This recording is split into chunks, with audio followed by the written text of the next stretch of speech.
भिवंडी तालुका के दापोड़े ग्राम पंचायत 2021 के चुनावी संग्राम में बिन विरोध विजय उम्मीदवारों को श्री महादेवी सेवा संस्था व दापोड़े गांव कमेटी द्वारा जाहिर सत्कार समारंभ का आयोजन दिनांक 27 जनवरी 2021 को बड़े हर्षोल्लास के साथ किया गया।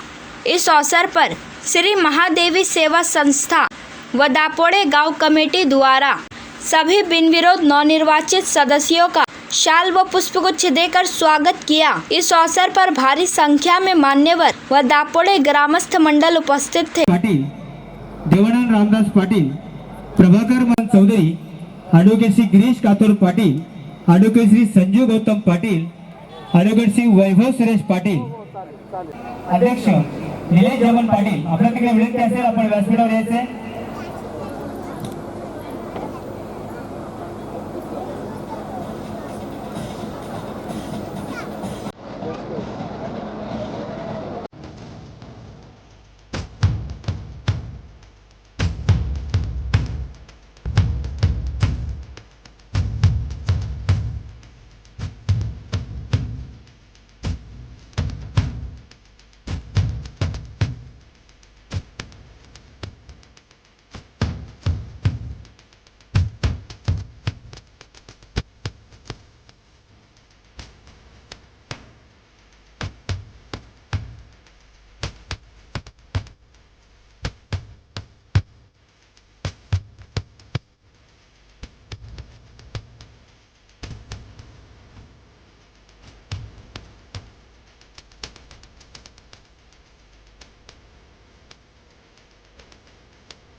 गाव कमिटीच्या वतीने जे 10 ग्रामपंचायत सदस्य यांची निवड झालेली आहे त्यांचा सत्कार समारंभ आणि त्या सत्कार समारंभाला उपस्थित आपल्या ग्राम कमिटीच्या अध्यक्ष मॅडम तसेच कार्याध्यक्ष सन्माननीय उपाध्यक्ष सचिव खजिनदार सर्व कमिटी मेंबर्स आणि उपस्थित बसलेले माझे सर्व ग्रामस्थ मंडळ बंधू आणि भगिनींनो तसेच पत्रकार मित्रांनो, खरं तर हा दापोडे गावासाठी आनंदाचा दिवस आहे. गेले 1-2 महिन्यापासून आपण हे प्रयत्न करत होतो की पूर्ण गावामध्ये बिनविरोध झाली पाहिजे आणि तो आज क्षण आलेला आहे.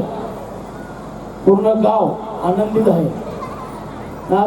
तेच औचित्य साधून आजचा हा सर्व ज्यांची निवड झालेले सदस्य नवनिर्वाचित सदस्यांचा सन्मान आज ग्राम कमिटीच्या वतीने होत आहे. खरोखर हा इतिहासात लिहिला जाणारा दिवस आहे आणि भविष्यात या 5 वर्षामध्ये चांगली विकासाची कामं करण्याची संधी या सर्व सदस्यांना मिळणार आहे. कारण ग्राम कमिटीचे सर्व पदाधिकारी त्यांच्या बरोबर असतील, ग्रामस्थ मंडळ त्यांच्या बरोबर असेल, महिला वर्ग असतील आणि मी एक जिल्हा परिषद सदस्य या नात्याने सांगू इच्छितो की विकासाच्या कामामध्ये जिथे जिथे माझी गरज लागेल तिथे 100% मी या ग्रामपंचायत कमिटीच्या बरोबर असेल. आणि मी सांगू इच्छितो की ही संधी तुम्हाला जी मिळालेली आहे त्या संधीचं सोनं करण्याचा तुमच्या हातात आहे.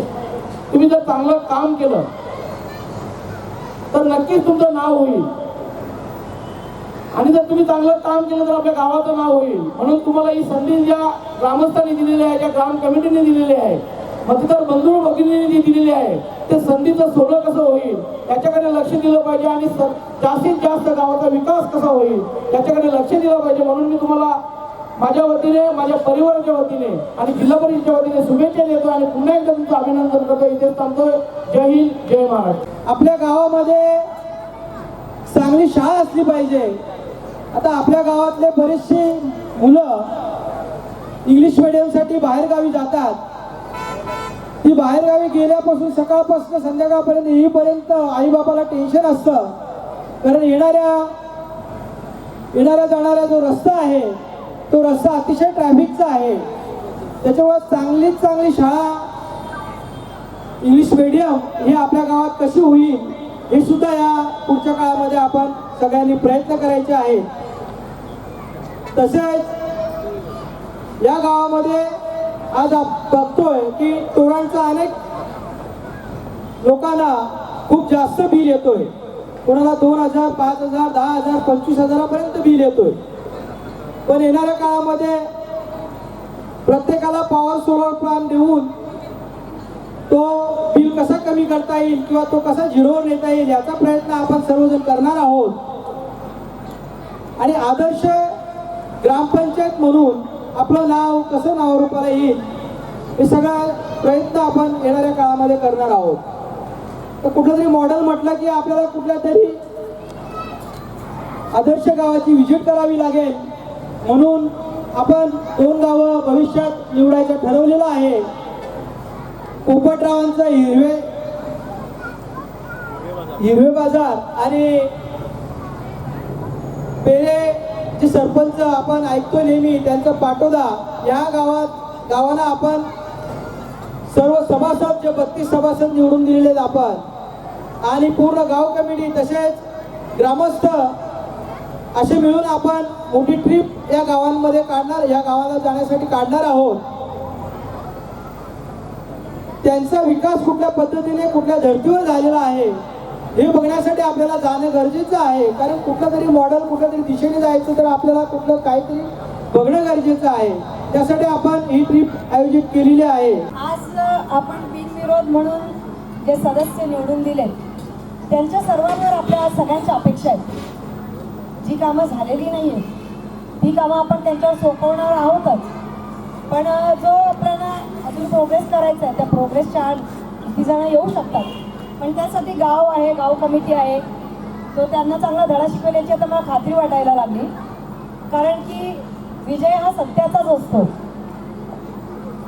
बरीच कामं करताना आता तलावाचं सुशोभीकरण, क्रिकेटचं मैदान, हा भव्य रंगमंच, चेंजिंग इमारत आणि तुम्ही जी करणार आहात 5 वर्षांमध्ये येणारी कामं, ही सर्व कामं ही आपल्यासाठी, आपल्या पिढीसाठी आणि आपल्या गावासाठी असतीलच. त्यासाठी तुम्ही नफा तोटा बघू नका. जर तसं बघितलं तर कामं होणार नाही. ज्या गावाच्या मूलभूत गरजा आहेत त्या सर्वप्रथम त्यांना प्राधान्य द्या. जी कामं गावकऱ्यांना, म्हणजे गावकऱ्यांची जास्त अपेक्षा नसते ग्रामपंचायतीकडून, तरी पण ती कामं आणि गरजा काही वेळेला पूर्ण होत नाही. ती कामं कशी पूर्ण होतील याकडे या 5 वर्षामध्ये सर्व सदस्यांनी जाणून अगदी म्हणजे प्रायोरिटी देऊन लक्ष द्या. खरं तर गाव कमिटी ही आधीच स्थापन व्हायला हवी होती, पण आता झालं ते झालं.